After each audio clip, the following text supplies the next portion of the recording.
한 해 마무리를 잘합시다, 이런 제목으로 여러분과 함께 은혜를 나누고자 합니다.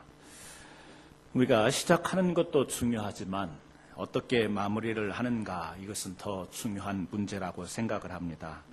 우리 그리스도인들은 어디를 가서든지 그 자리를 떠날 때, 그리고 또 우리가 어떤 삶을 살더라도 그 정리해야 될 마지막 부분에 있어서 하나님께 영광이 되고 또 사람들에게 또 좋은 영향력을 미칠 수 있는 그런 맺음이 참 중요하다고 생각을 합니다. 우리가 그리스도인으로 살아가지만 삶 가운데서 크리스찬이라고 해서 문제가 없는 게 아닙니다. 그리스도인으로 살아가지만 전혀 어려움 없이 살아가는 삶이 그리스도인의 삶이 아니라 어려움도 있고 고통도 있습니다. 또 그리고 사람과의 관계 속에서도 늘 평화롭고 늘 잘 지내는 것만은 아니라는 거죠. 그리스도인이지만 역시 사람과 관계 속에서 불편한 것도 있고 또 분노가 일어나는 것도 있고 갈등이 있는 것들도 여전히 존재합니다. 그러나 우리 그리스도인들에게 있어서 중요한 것은 뭐냐면 그런 과정 속에서 그런 삶이 있다 할지라도 이 마지막에는 매듭을 잘 지을 수 있다라는 것, 그것이 바로 우리 그리스도인들이 가져야 될 특성이다, 그렇게 생각을 합니다. 우리가 남기는 이 마지막 자취, 남기는 마지막 말 한마디가 하나님께 향기가 돼야 되고 많은 사람에게 복이 될 때 우리가 진정으로 그리스도의 행복을 누리면서 사는 믿음의 사람이다, 이렇게 말할 수 있겠습니다. 오늘 본문을 보게 되면요, 사도 바울이 고린도 교회에 보내는 마지막 편지, 우리가 고린도 전서, 고린도 후서가 있는데 이 고린도 교회를 향해서 사도 바울이 편지를 합니다. 편지를 하는 가운데서 가장 마지막 부분, 그 부분을 오늘 저희들이 같이 함께 말씀을 읽었습니다. 이 고린도 교회는 사도 바울에게 있어서 아주 특별한 교회입니다. 그 어떤 교회보다도 더 깊은 애정과 관심을 가졌던 교회가 고린도 교회였어요. 그래서 바울이 2차 전도 여행을 가면서 18개월 동안 그곳에 머무르면서 자기가 받은 복음을 정말 아낌없이 고린도 교회와 성도들에게 나눠줬던 교회입니다. 그런데 오늘 우리가 말씀 가운데서 보는 것은 뭐냐면 이 고린도의 복음을 증거하러 갔고 전도하러 가서 이제 많은 것을 가르치고 떠나왔는데 그 고린도 교회 안에 이 바울에 대해서 욕을 하는 사람이 생겼습니다. 대적자가 생긴 겁니다. 그래서 바울의 마음을 참 괴롭게 만듭니다. 어떤 사심 없이 주의 복음만을 전하고 그들을 사랑하고 자기의 헌신을 다해서 그곳에 가서 복음을 전했는데 나중에 들려오는 소리가 무슨 소리냐면 바울은 나쁜 사람이다. 바울은 이곳에 와서는 안 되는 사람이다. 그래서 바울이 너무 안타까운 마음을 가지고 두 번째 방문을 하게 됩니다. 두 번째 방문을 하게 되는데 거기 면전에서요, 모욕을 당하고 쫓겨나게 되는 거예요. 그래서 바울이 이제 편지를 보내는 거예요. 편지를 보내는 가운데 안타까운 마음. 그런데 고린도 전서와 후서를 읽다 보면 그 안에 이 사랑한다, 너희를 축복한다, 이런 내용도 있지만 가끔은요, 이 마음이 막 울컥해서 올라오는 분노의 마음도 표현이 되어 있는 것을 우리가 고린도 후서에서 볼 수가 있습니다. 화가 나죠. 그러나 이 바울은 이제 마지막에 그런 갈등도 있고 고민도 있고 자기를 대적하는 사람들에 대해서 이런 마음이, 복잡한 마음이 있는데 그들을 향해서 마지막으로 이제 전해주는 그 편지의 내용이 뭐냐면 이 고린도 교회 그럼에도 불구하고 너희를 축복한다. 너희를 축복한다. 이것으로 매듭을 짓고 있다라는 것. 오늘 11절 말씀을 보시면요, 마지막으로 말하노니 형제들아 기뻐하라. 온전케 되며 위로를 받으며 마음을 같이하며 평안할지어다. 또 사랑과 평강의 하나님이 너희와 함께 계시리라. 거룩하게 입맞춤으로 서로 무난하라. 그러면서 13절에 그렇게 이야기를 합니다. 주 예수 그리스도의 은혜와 하나님의 사랑과 성령의 교통하심 너희 무리와 함께 있을지어다. 이렇게 축복하는 것은요, 지금 고린도 교회와 바울이 관계가 평안하고 서로 그렇게 축복할 수 있는 관계가 되어서 이런 축복의 인사를 하는 게 아니에요. 그렇게 자기의 몸을 던져서 복음을 전했지만 대적자들이 있고 자기를 반대하고 자기를 괴롭게 하는 사람들이 있는데 그들을 향해서 지금 거룩한 이름으로 축복을 하고 있는 겁니다. 여러분, 오늘 우리가 살아가면서 이 사도 바울과 같은 이러한 삶을 과연 그리스도인으로 우리가 살아갈 수 있는가? 왜요? 우리도 예수 믿고 우리도 교회 다니고 우리도 신앙생활 하는데 이 마음속에요, 내가 잘못한 것도 없는 것 같은데 나를 비난하기도 하고 비방하기도 하고 나를 괴롭게 하는, 마음을 힘들게 하는 그런 사람들이 수도 없이 이 세상에 내 주변을 에워싸고 있습니다. 거기에다가 내가 무슨 조금만 실수만 했다면 그건 더 커지는 거죠. 그래서 우리의 마음이요, 사람을 대할 때 그렇게 편하지 않습니다. 그럼에도 불구하고 우리 이 말씀을 보면서 한 해를 마무리하면서 오늘 우리의 마음속에 어떤 마음이 있어야 되는가? 그 마음이 여전하지만 우리는 다른 사람을 향해서 축복할 수 있고 격려할 수 있고 위로할 수 있는 그런 그리스도인들이 되기를 주의 이름으로 축원합니다.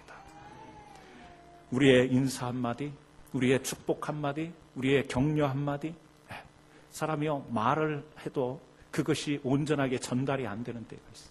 나는 정말 좋은 의도로 이야기를 했는데 그것이 오해가 되기도 합니다. 그래서 우리는요, 말 한마디를 남기는 것도 굉장히 중요한 거예요. 어떤 말을 남겨야 되는가, 이것이 굉장히 중요해요. 어떤 집에 갑자기 아버님이 실신을 했습니다. 쓰러져 버렸어요.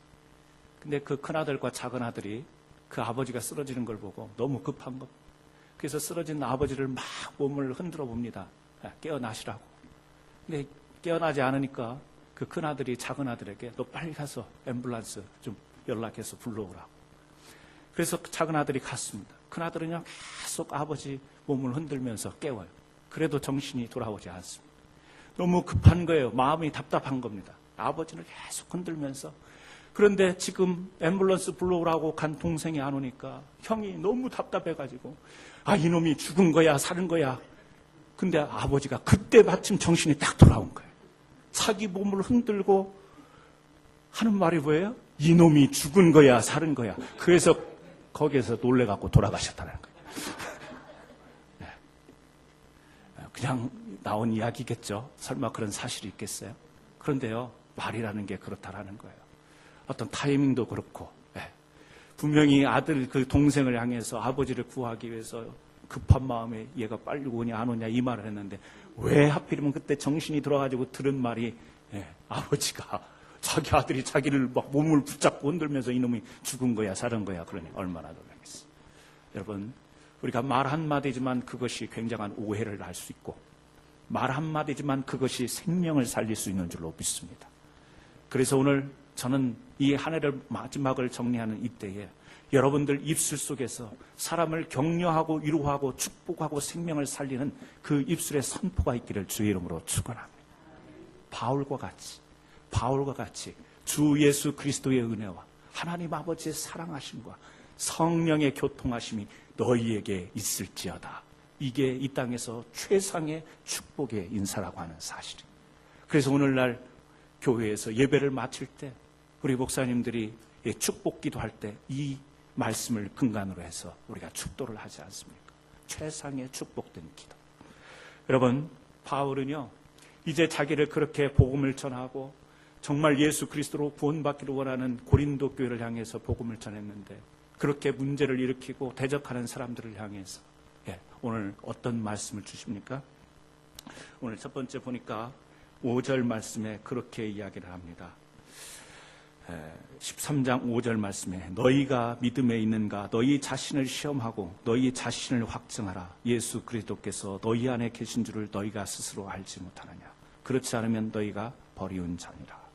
바울은요, 지금 막 말 한마디를 해도 꼬투리를 잡는 고린도 교회의 어느 사람들일까? 어디나 다 문제가 있는 사람들이 있죠. 말도 안 되는 이유로 괴롭게 만들고 말도 안 되는 이유로 시비를 거는 사람들이 있습니다. 지금 바울은 그런 사람들을 향해서 지금 딱 한마디 던지는 게 그게 무슨 말이냐면 너희가 그렇게 비판하고 문제를 일으키는데 너희가 그 고린도 교회 안에서 교회를 다니며 신앙생활을 하고 있는데 그 안에 너희들 안에 예수 그리스도가 있느냐, 그 질문을 지금 사도 바울은 하는 겁니다. 이 안에 예수 그리스도가 있다면 정말 복음을 전하고 정말 구원에 관심을 갖고 우리가 말씀으로 교제를 나눈 그곳에서 그렇게 비판하며 욕하며 적대할 수가 있느냐. 이 안에, 너희 안에 예수가 있는지 한번 확인을 해봐. 여러분, 우리 안에 예수 그리스도가 있다면, 저는 오늘 이 말씀을 보면서 물론 과정 속에서는 우리가 여러 가지 어려움을 겪을 수 있지만 어느 부분에서 매듭을 지어야 될 부분에서는 우리 그리스도인들은 축복의 사람이 될 줄로 믿습니다. 여전히 관계가 회복되지 않고 여전히 용서가 안 되고 여전히 미웃고 적대하려 하는 마음이 있다면 우리 스스로 한번 질문해 봐야 되는 거예요. 내 안에 정말 예수 그리스도가 있는가? 우리가 운전을 하다 보면 가끔 저녁에 그런 실수를 할 때가 있습니다. 도시가 환하면요, 저녁에 운전하면서 차 헤드라이트를 켜지 않고 그냥 출발할 때가 있어요. 한참 시내를 돌다가 어두운 골목에 가면 깜깜한 거예요. 그때 놀래가지고 라이트를 킬 때가 있습니다. 웃지만 여러분도 한 번쯤 그런 경험이 있을걸요? 저만 그런 게 아니라. 그렇죠? 오늘 신앙생활이 그럴 수 있습니다. 착각하는 거예요. 왜? 내가 교회도 나오고 또 여러 가지 봉사도 하고 교인들과 어울리기도 하고 구역예배도 드리고 봉사도 하고 이러면서 내가 구원받은 사람인 양, 내가 예수 안에 있는 것인 양 착각하면서 살아가다. 그래서 인생에 어두운 문제가 딱 부딪히면요, 자기의 믿음의 불을 켜지 못하고 깜깜한 데서 헤매버리는 인생들이 있다는 사실. 여러분, 우리는 교회 안에 우리가 교회를 다니는 것도 중요합니다. 우리가 여러 가지 교회에서 활동하는 것도 중요합니다. 그러나 정말 중요한 것은 이 안에 예수 그리스도가 있어야 될 줄로 믿습니다. 우리를 구원하신 예수 그리스도가 이 안에 계셔요. 그래서 비록 깜깜한 인생의 어둠과 같은 그런 일들이 우리에게 닥쳐온다 할지라도 환하게 예수 그리스도의 빛을 밝히고 그곳을 통과할 수 있는 믿음의 사람, 구원의 사람이 되어야 될 줄로 믿습니다. 조금만 어려움이 오면 신앙생활을 포기합니다. 기도를 중단합니다. 교회를 나오지 않습니다. 왜 그렇죠? 그동안 교회 다니면서 환한 믿음의 세계에 자기는요, 믿음의 불을 켜지도 않은 채 거기에 그냥 덩달라서 어울려서 신앙생활을 했기 때문에 그런 거예요. 오늘 이 안에 예수 그리스도가 있어야 돼요. 이 안에 우리를 구원하여 주신 예수 그리스도, 내 안에 예수 그리스도가 계시다라는 이야기는요, 이 안에 그리스도의 사랑과 용서와 이해와 포용이 우리 안에 있다라는 이야기.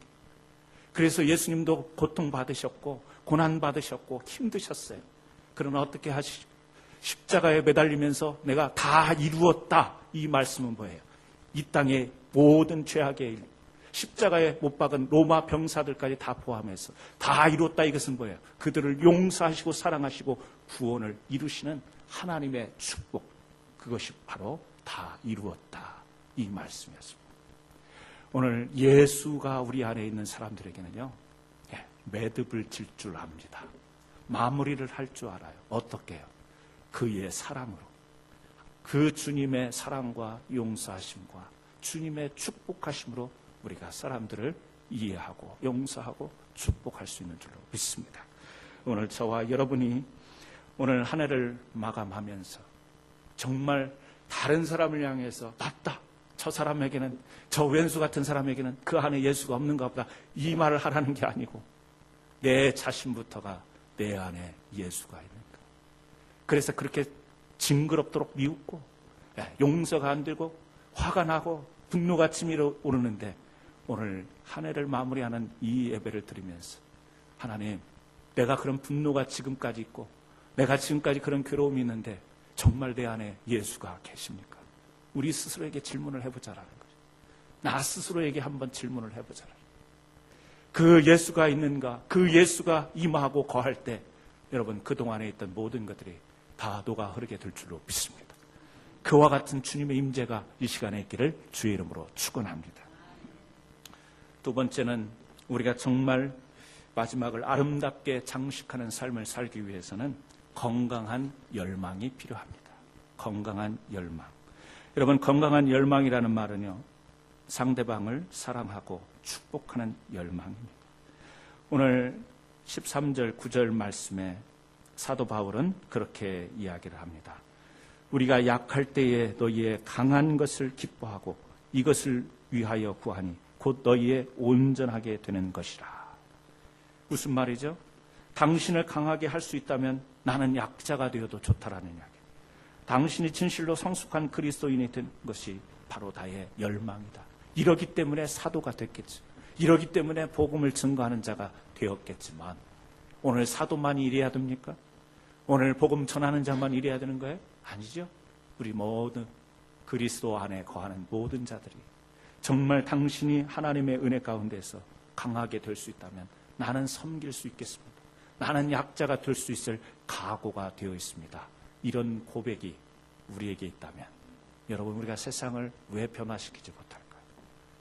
우리가 얕보고 깔보고 남이 잘못되는 것을 보면서 쾌감을 부르니까 이 세상이 그렇게 수많은 그리스도인들이 있지만 변화가 되지 않는 세상이 되어 있는 거 아니겠어요?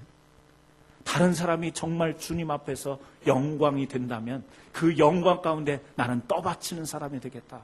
나는 후원하는 사람이 되겠다. 나는 낮아지는 사람이 되겠다. 우리가 수도 없이 나누는 말씀이에요. 그런데 이렇게 수도 없이 나누는 말씀인데도 왜 세상이 변하지 않고 왜 우리 주변이 변치 않느라는 거예요. 그러므로 저와 여러분은 사도 바울과 같은 이 열망이 중단되지 않기를 바랍니다. 오늘 한 해를 마무리하면서 이 말씀을 붙들고 있지만 계속해서 내년에도 붙들어야 될 것은 건강한 열망. 뭐예요? 사랑하고 축복하는 열망을. 여러분, 우리 캔사스 한인 장로교회 모든 성도님들이 이러한 열망이 있기를 주의 이름으로 축원합니다. 고린도후서 12장 15절에 그런 말씀을 합니다. 내가 너희 영혼을 위하여 크게 기뻐함으로 재물도 허비하고 또 내 자신까지 허비하리니 너희를 더욱 사랑할수록 나는 덜 사랑받겠느냐. 너희는 나를 배척했지만 나를 미워했지만 나는 너희를 계속해서 사랑하고 나는 내 모든 것을 다해서 섬기겠다라고 하는 그것. 여러분, 어떤 사람이 자기가 베풀려고 하는데 거부하는 사람에게 지속적으로 계속적으로 그 사랑을 베풀 수 있겠어요? 그래, 안 받으려면 말하라. 그걸로 단절시키고 그것으로 관계가 끝나는 거예요. 그런데 열망이라는 것은요, 그치지 않는 거예요. 단절되지 않는 거예요. 계속 되어지는 것이 열망이라는 거예요. 오늘 우리의 열망이 있기를 바랍니다. 사랑과 축복뿐만 아니라 믿음의 열망이, 기도의 열망이, 주님을 바라보는 열망이 우리는요 지속되어야 될 줄로 믿습니다. 성경에 보면 요셉처럼 버림받은 사람이 어디 있어요? 17살에 자기 형제들에게 버림을 받아가지고 애굽의 노예로 팔려갑니다. 또 보디발의 집에서 그 음모에 의해서 감옥에 갇히게 됩니다. 감옥에 갇혔을 때 이 꿈을 해석해 줌으로 감옥에 있던 많은 사람들이 나가서 꼭 너를 구해주겠다고 이야기해놓고 소식도 없습니다. 요셉처럼 젊은 나이에 이 버림받은 인생이 없어요. 나중에 어떻게 되죠? 하나님의 은혜로 형제들과 아버지를 만나게 돼요. 그동안 당한 걸 생각하면, 그동안 받았던 서러움을 생각하면 그 자기를 팔아버린 형제들을 도저히 용서할 수가 없는 거예요. 그런데 우리가 잘 알고 있지만 창세기 50장에 보면 어떻게 하고 있습니까? 끌어안죠? 눈물을 흘립니다. 그리고 자기의 마음을 전하는 게 아니라 하나님의 마음을 그대로 전하는 거예요. 오늘 당신들이, 형들이 나를 팔아 넘긴 것은 오늘날 내가 이렇게 애굽의 총리가 되어서 가난과 가뭄에 어려움을 당하고 가족들이 다 죽을 수 있을 그런 환경 가운데서 우리를 구하시기 위하여 하나님께서 섭리하신 일이다라고 자신의 마음이 아닌 하나님의 마음을 형제들에게, 자기를 팔아버린 형제들에게 하나님의 마음을 전하는 겁니다. 건강한 사람이었어요.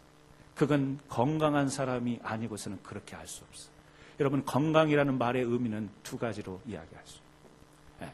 두 가지가 결합될 때 우리는 건강하다, 이런 이야기를 할 수 있습니다. 뭐죠?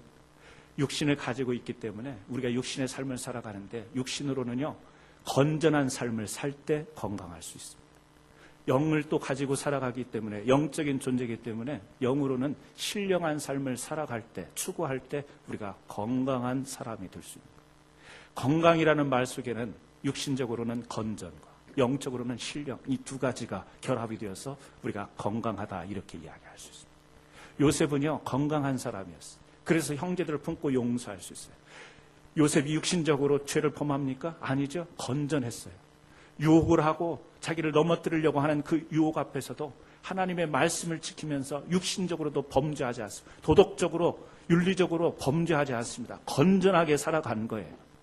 그 건강, 육신의 건강과 더불어서 하나님의 말씀을 붙드는 신령함이 있었기 때문에 그 건강함으로 나중에 축복된 자리에서 형제들을 또한 하나님의 축복으로 함께할 수 있었던 겁니다. 건강하지 못한 사람은요, 다른 사람 축복하지 못합니다. 사랑하지 못합니다. 건전하지, 육신적으로 건전하지 못하다라는 말은 뭐지요? 타락의 길로, 또 아니면 음탕한 길로, 음란한 길로, 죄의 길로 서는 거예요. 죄의 길에 서 있는 사람들이 다른 사람을 생각할 여유가 없는 거예요. 왜? 그 죄와 건전하지 못한 삶의 내용이 모든 포커스가 자기에게 향해 있어요. 즐거운 것도 쾌락으로 흐르는 것은 뭐지요? 내 중심적으로 모든 즐거움을 누리기 때문에 그것이 쾌락으로 흘러버린 거예요. 죄라고 하는 것이 뭐죠? 나에게 버스가 돼서 내 중심이 되어서 벗어나는 것이 죄가 되는 거예요. 건전하지 못한 육신의 삶은요, 죄예요. 그 죄 갖고는요, 다른 사람에게 축복할 수가 없는 거예요. 우리가 영적으로 하나님의 말씀을 붙들고 용서와 사랑하는 마음이 없으면요, 다른 사람 축복할 수 없습니다. 건강한 자아와 건강한 영적인 상태가 있을 때 축복할 수 있습니다.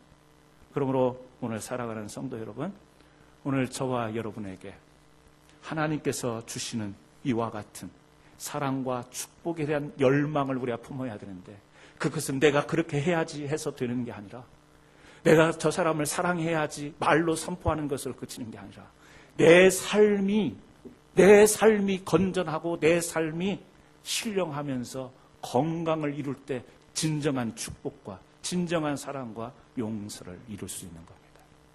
오늘 내가 하나님 앞에서 건강한가? 남에게까지 축복할 수 있고, 남에게까지 용서할 수 있고, 남에게까지 거룩하신 이름으로 선포할 수 있는 그 건강함이 내게 있는가를 먼저 한번 점검하시는 귀한 시간이 되기를 주의 이름으로 축원합니다. 마지막으로 세 번째, 사도 바울과 같이 마지막을 아름답게 장식하는 삶을 살기 위해서 충만한 임재가 필요합니다. 여러분, 누군가를 사랑하고 누군가를 축복하기 원하지만 우리 힘만 가지고 되는 것은 아니라는 사실이에요. 뭐죠? 하나님의 함께하심이 필요합니다. 오늘 다시 한번 이 말씀을 여러분과 함께 읽고 싶습니다. 13절 말씀 같이 읽습니다. 주 예수 그리스도의 은혜와 하나님의 사랑과 성령의 교통하심이 너희 무리와 함께 있을지어다. 바울이 어떻게 인사하죠? 주 예수 그리스도의 은혜와. 어떤 은혜입니까? 십자가에 달리신 희생입니다. 섬김의 은혜로 우리가 축복하는 겁니다. 하나님의 사랑, 아무런 조건 없는 사랑입니다. 한 번 사랑하시고 끝까지 사랑하시는 그 사랑, 대상을 가리지 않고 차별하지 않으시는 그 사랑, 하나님의 사랑으로 축복합니다.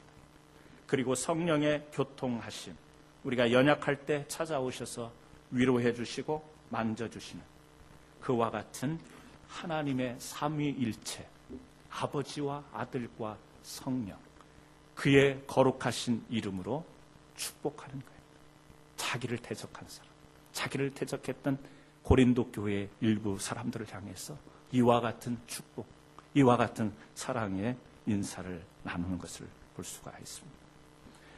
여러분, 오늘 정말 우리 하나님의 은혜가 임하면 우리가 누구를 막론하고 이런 축복의 인사를 나눌 수 있는 줄로 믿습니다.